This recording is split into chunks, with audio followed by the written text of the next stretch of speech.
Okay.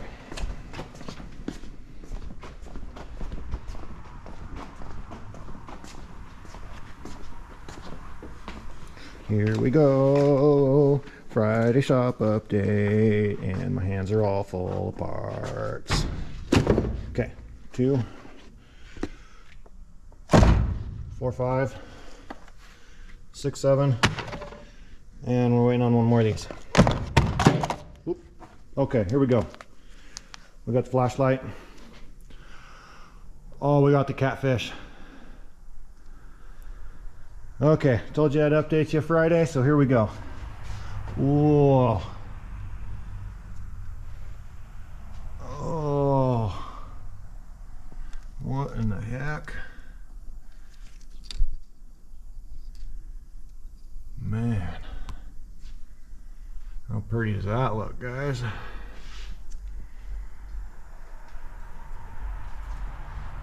Woo.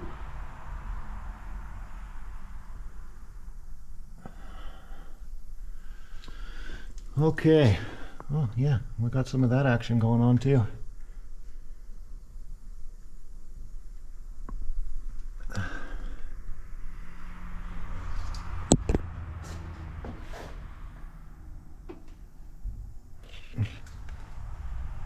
Yeah? You dig? I dig. Okay, let's talk about it. Where are we at? What are we doing? I am waiting for one more idler pulley. They said that it was on the shelf in Salem and the shelf was empty when they went to get it. So that's coming from somewhere. I have the tensioner. Here, let's try and do this way. So I have the tensioner.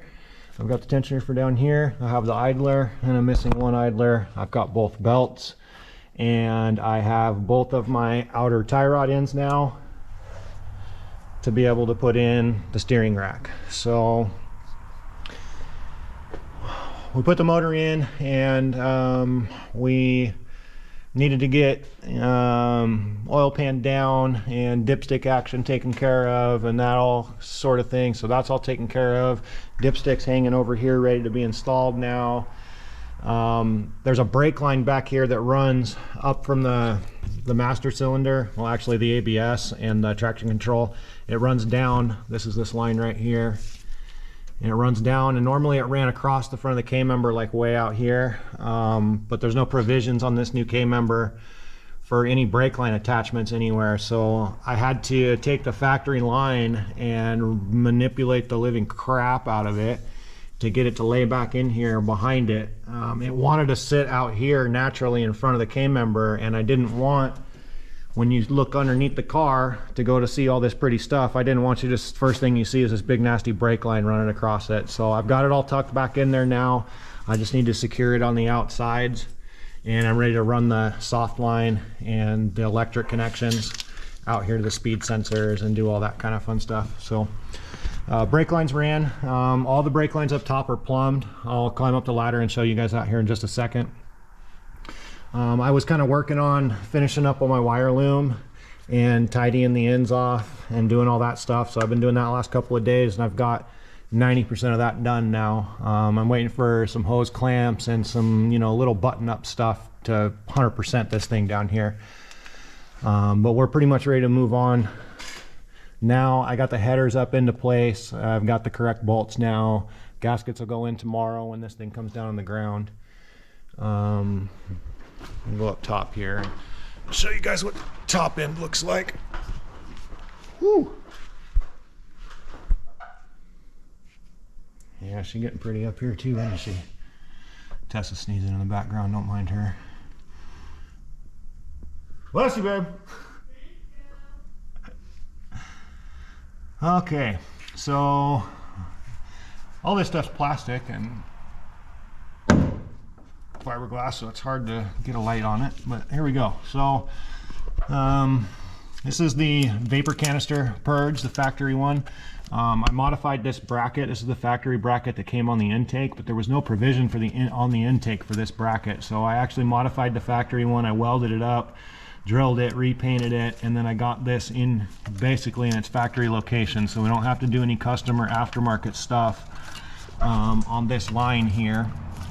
And then this wiring clip right here is the one that gets pulled bloop, right over to there. So I got all of this loom ran on all the stuff across the top of the intake, and then I need to, when I finish securing these fuel injector clips, and I'll talk about that in just a second, I'm gonna finish securing this with a P-clamp back here so that these are all nice and tucked in against the fuel rail so that you don't notice them. This is the model year of this car is a 2002, and it's an OBD2 system. All OBD2s changed in '98 to a newer style fuel injector, which they have a newer style plug on the actual fuel injector themselves. This square one here, this is the old style. This is the, you know, starting with basic fuel injection in like 82 all the way up through 96 or so they used these. Unbeknownst to me on this platform, for some reason they didn't do away with these clips until they did away with the chassis itself.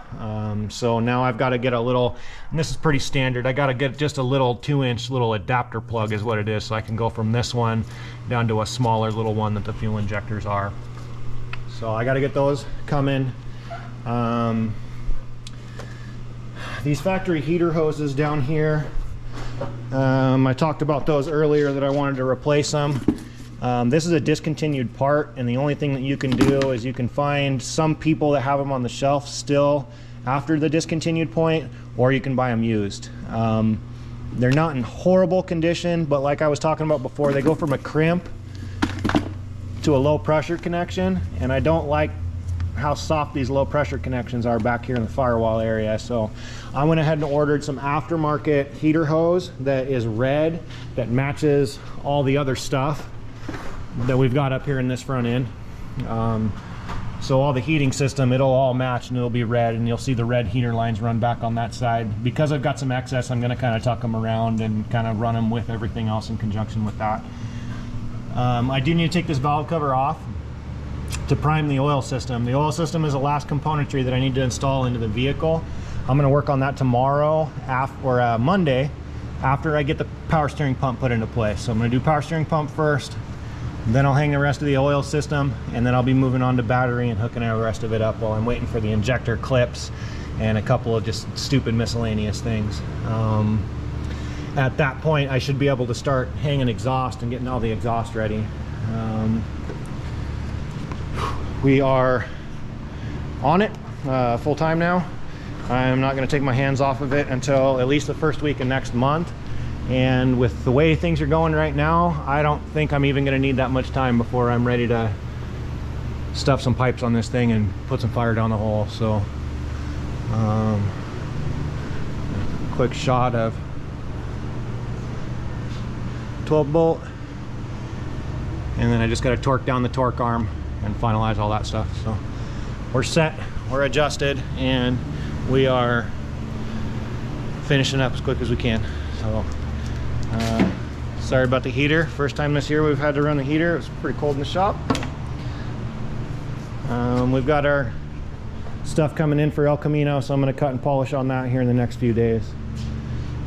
Anyway, that's kind of where we are. I should be taking big leaps and bounds here next week. I've kind of got all my loose ends kind of tied up, and everything for the car, everything for the car is now out and ready to go. So it's just a matter of hanging the last little bits on it. Steering, sway bars, just, I mean, you're talking stuff that takes like 10 minutes, 20 minutes at a time to slap them on and torque them down. So stay tuned. I really appreciate you guys being here. Please remember, if you're watching this and seeing my face, can you please remember to hit that like button at the very least. If you're enjoying my projects and you really like the documentation part of the process, I bring you this stuff for free, guys. I don't charge for it, and I don't put any expectations on it, but please smash that subscribe button for me. That would really help me keep on going. But anyway, I'll get out of your face. Appreciate you guys watching. Hope to see you on the next one. You guys take care.